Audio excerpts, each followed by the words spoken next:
Hello বন্ধুরা, welcome back to our channel Parineeta Biswajit চ্যানেলে তোমাদেরকে অনেক অনেক স্বাগতম। আর দেখো আমাদের পুচকি ঐশানী, ওকে আজকে মুখে প্রসাদ দেবো। তার আগে একটু সবাই মিলে আমরা ওর গায়ে হলুদ দিয়ে নিচ্ছি। আর ও ভীষণ এক্সাইটেড।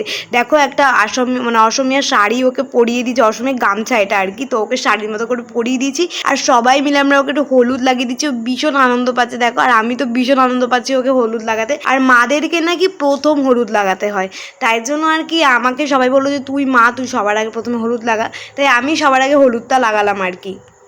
ও যেমন দাঁড়িয়ে দাঁড়িয়ে আনন্দ পাচ্ছে আর কি, তো আমিও ভীষণ আনন্দ পাচ্ছিলাম ওকে হলুদ লাগানোর জন্য।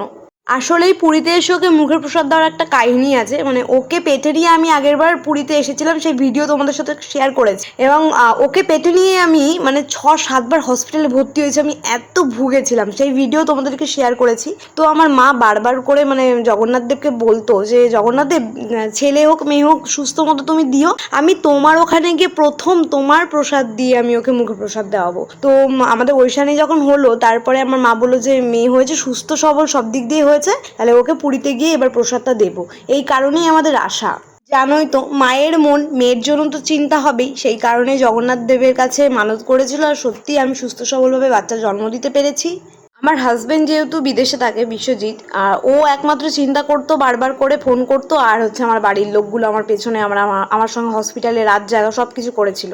বন্ধুরা, পরবর্তী ভিডিও খুব শীঘ্রই আসছে জগন্নাথ দেবের মিষ্টি মুখ এবং ঐশানীর মুখে প্রথম প্রসাদ পুরীর মন্দিরে বসে, সেই ভিডিও খুব শীঘ্রই আসছে। বাই বাই, সাথে থাকো, পুরো ভিডিও দেখতে থাকো, পরবর্তী ভিডিওতে দেখা হচ্ছে।